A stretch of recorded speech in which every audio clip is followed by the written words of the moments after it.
Hey everybody, happy Sunday, May the 1st of 2022. I actually did do a video for you guys yesterday, but it was at the end of the day, kind of got interrupted, and um, family showed up, brought fajitas, so no complaints there. And so it ended up being completely dark by the time I was done. So I figured I'd take a break at lunchtime and do a video for you because I do apologize. Last Saturday, I think we just all were kind of pooped, and we got everything finished earlier than expected. So with the heat and the sunshine and all of that, I think we all just needed to rest. I'd been at a dead run for a week straight, so I definitely needed the rest for sure, so I could get kind of prepared for the oncoming week of going back to work and all the emails and everything.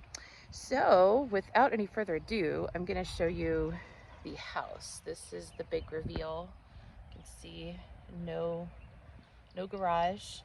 And this is actually what it would have looked like when my family purchased the home, I think around the 1950s. So the original garage was over here where the shed is located now, the temporary shed.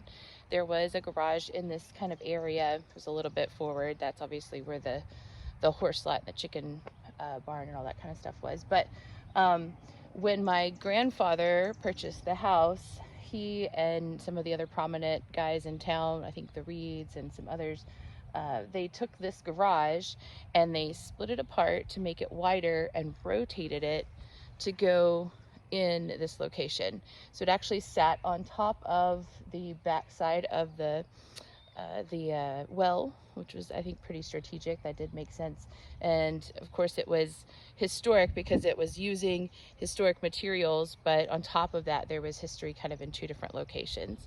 So as much as I would have liked to have kept it, I had made a plan actually to disassemble portions of it and try and save some of those, and then we'll be pouring a new pad pretty much where you see the trailer right now, and that's where the new garage will go.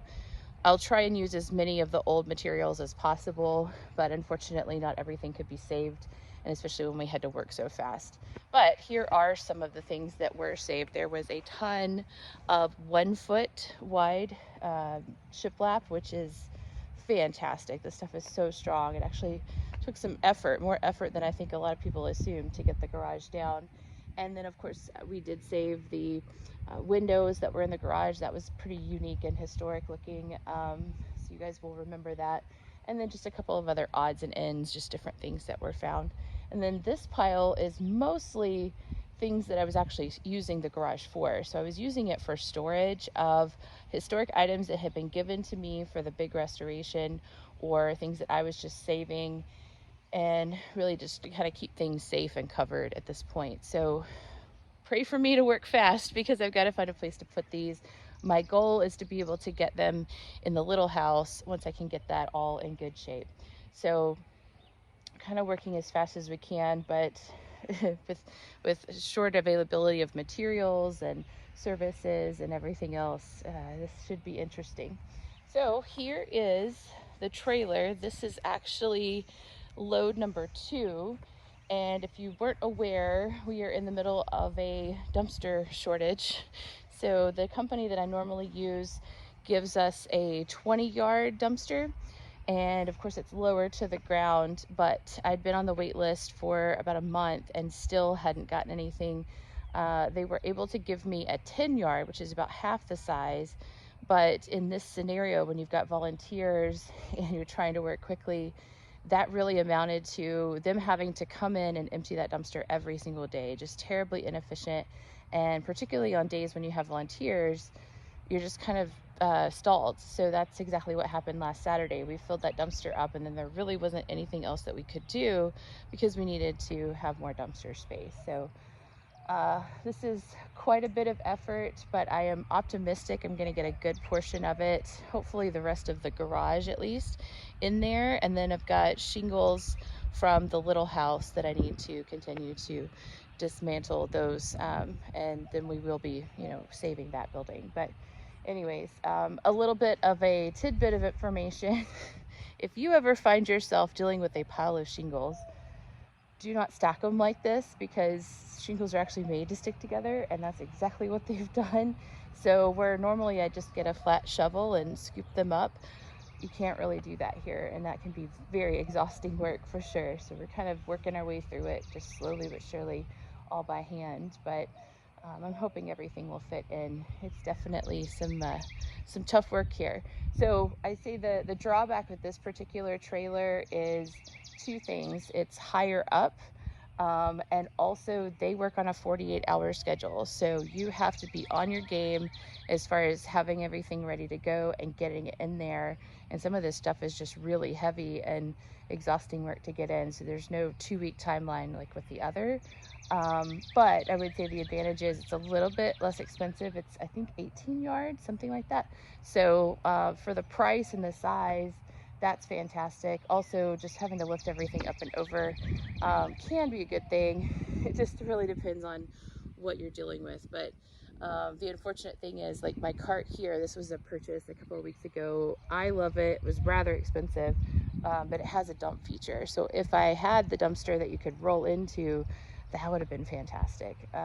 Just unfortunate that none of those are available right now. So we will deal with that as it is. This is really driving me insane. It's that last little bit that needs to be demoed, but I will have to refrain. Frankly, I would just love to get everything closed in because I feel very exposed and naked at this point.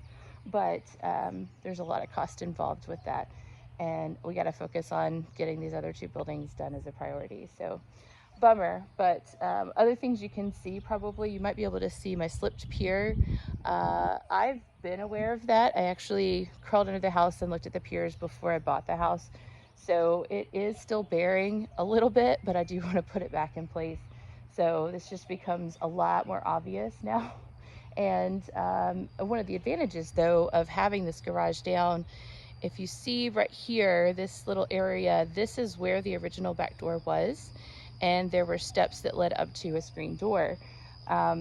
For safety reasons, we can't put it back exactly like that. We need to have a landing so that you can open the door and then go in. You're not trying to open a door and go up steps at the same time. That's not safe. And to do that, to bring that landing out and then put steps in, the garage was actually in the way. So this is actually great to be able to finally get started on putting the real steps in, which means that the old steps can go. Those are non-compliant anyways. They're different heights, which is quite dangerous, and they're kind of slippery too. So I will be glad to have those out of the way. In fact, I'll be glad to have all of this decking out of the way, but right now it has to stay because it is my only place to store the lumber that I'm going to be using for restoration work. So all in good time, but it does feel good to start working on just kind of getting things cleaned up.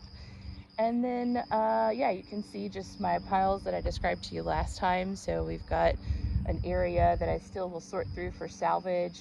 We've got the chimney that is going to go back into the little house, but we can kind of hold off on it for just a little bit. At least all the parts are right there. I've got some insulation and things that I was storing inside that building. Let's just hope that I can work fast enough that it's not an issue. And yeah, now starts the process of trying to continue to save and deal with budget and availability and all that good stuff. So yeah, I will check back in with you at the end of the day and let you know how much progress I made, although I've already made the morning's progress, so kind of proud of that. Now comes the hard part with all the heat and the sunshine. But this is the house. This is what it looked like before the 1950s. So we're going back to that. I'm excited to show the well. Oh, one more thing about the well. So it has a round cover on it, round concrete cover, just to keep everybody safe, make sure things don't get into it.